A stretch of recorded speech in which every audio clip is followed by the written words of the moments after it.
Oh, hello, it is your boy Gomi, and we are going to be going over the third fight on the card, UFC 284. I've said my apparitions about this card.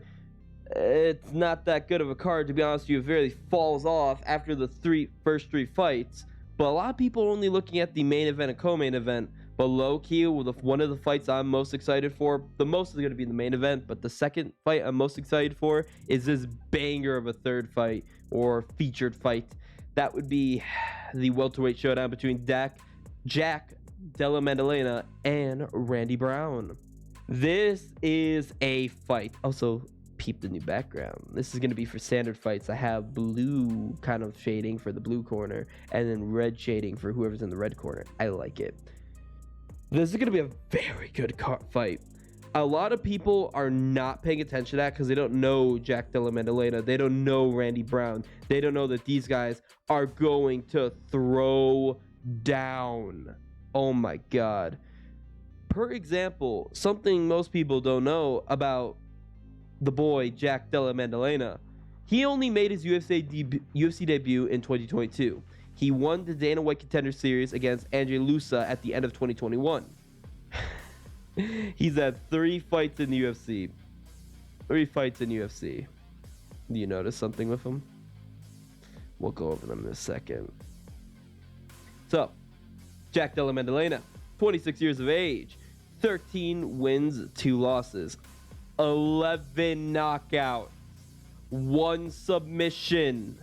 That is 12 finishes. He has 1 decision. And that 1 decision, he won very handedly.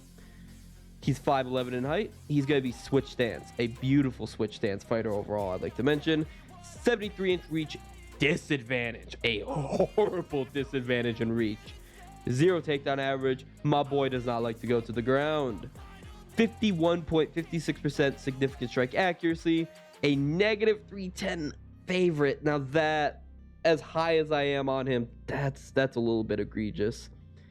Significant wins over Danny Roberts, Ramazan Emeev, and Ange Lusa.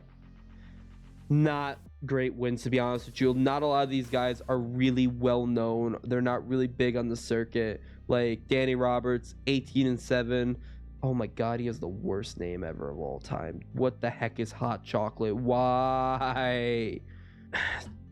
I mean, he's got a good record, but like most of that's not in the UFC actually. And if I remember, not a huge breadth of experienced opponents, but good wins nonetheless by how he dispatched of them. Now, Randy Brown, 32 years of age, a 16-4 record. Don't let that modest record fool you. He's been around quite a bit. He has fought some pretty notable names in the welterweight division. A lot of guys who would go to be top 10 fighters, actually. He is 6 knockouts, 5 submissions, 6'3" in terms of height, orthodox stance, 78-inch reach advantage, 0.69 takedown average, a 51.48% significant strike accuracy, and he's a plus 250 underdog. I don't like that. That's too much. That's too much. Also, I'm never going to fully, wholeheartedly put all my stones and marbles into a fighter I'm very high on, like what happened with RoboCop. As much as I like Jack Della Madddalena, he absolutely has a chance to lose this fight, especially against Randy Brown.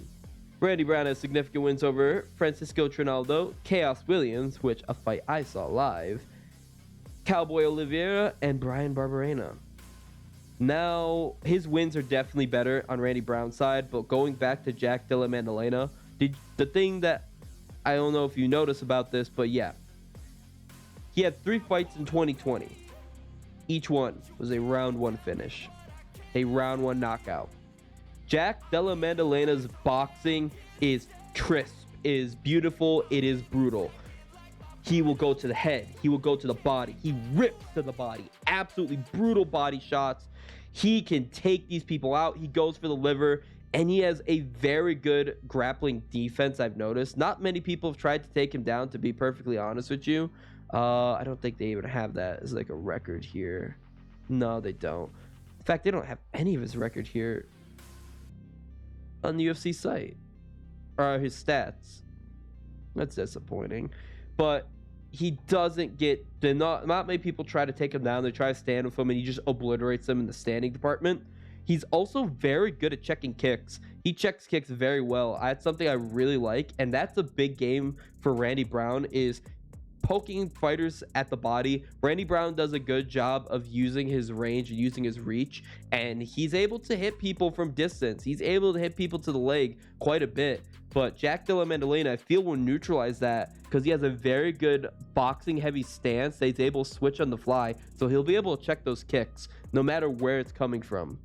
Now, where's major problems? What is the major kind of avenues to win for Randy Brown? As high as I am on Jack Della Madddalena, I think Jack Della Madddalena has way more skills as a more skilled fighter than Randy Brown. Randy Brown has more experience against tougher opponents, and he just is so naturally gifted. That reach advantage, that's like a middleweight reach advantage. That's like Israel Adesanya. Like, that's insane. That's just ridiculous. The height is ridiculous. He could absolutely get tie plum clinches and just bully Jack Della Madddalena, honestly, because we've never seen a ton of Muay Thai boxing from Jack. We've seen some good knees from him, but I don't know how he's going to handle clinch fights against a much taller fighter. We have seen, though, that people with a boxing heavy style are able to take on Randy Brown in the form of Vicente Luque. And Vicente Luque, while he has a ton of power, it's pretty good striking.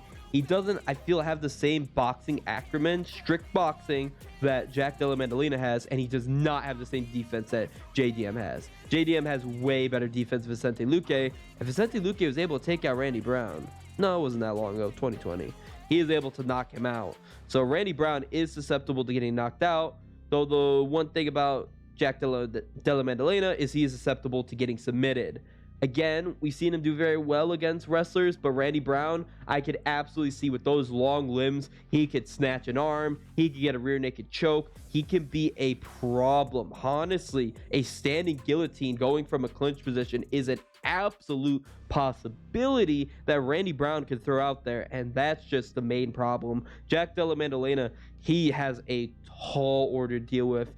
He's not undersized for welterweight, he's not, but he's like about average. Randy Brown is a pretty tall and lanky welterweight that could pose massive problems for someone like Jack Della Maddalena's stature. And we've seen him deal with power punchers. Like, yeah, he got taken out by Vicente Luque, but we've seen him deal with a massive power puncher like Chaos Williams. Chaos Williams also has solid boxing, but he was not able to do much against Randy Brown. And we've seen how Randy Brown was able to handle Bam Bam Barberena. Again, a brawler with power punches. Jack Della Madddalena is more of a calculated brawler, so that's one thing to mention, but still, we've seen how Brown can handle these guys. The only person who really decisively beat him besides Luque is Belal Muhammad. Belal Muhammad is the person who dealt with him, I feel, the most decisively of all of his fighters, to be honest with you. Like, Price and Luque knocked him out. Belal Muhammad dominated him virtually. Oh man, it was a while ago too. So he's improved heavily since then. I don't almost even want to bring that up, to be honest with you, 6 years ago. But still, that was a very, you guys know Belal Muhammad's game. Very wrestling heavy approach. I like Jack Della Madddalena, but I'm going to pick this as a pick'em. I'm going to make it a pick'em. I'm not going to have Jack Della Madddalena heavy favorite. I'm going to have a pick'em. I'm going to lean slightly towards JDM. He's going to be my pick. How's the fight going to go? I have no idea, to be honest with you, in terms of how it'd be going. I'd probably give a decision to JDM, but he's going to be in some very dangerous waters. But this is going to be his biggest win. He wins this fight, I feel you take him in the top 15. You put him in the top 15. Honestly, both guys, if either guy wins this fight, put him in the top 15, honestly. But yes, let me know what you think of this fight. Let me know what the fight you're most excited for on the card is, other than the main event, because I feel that should be for everyone for the main event. But otherwise, this has been your boy Gomi. Be sure to like and subscribe for more UFC 284 coverage. Bye-bye.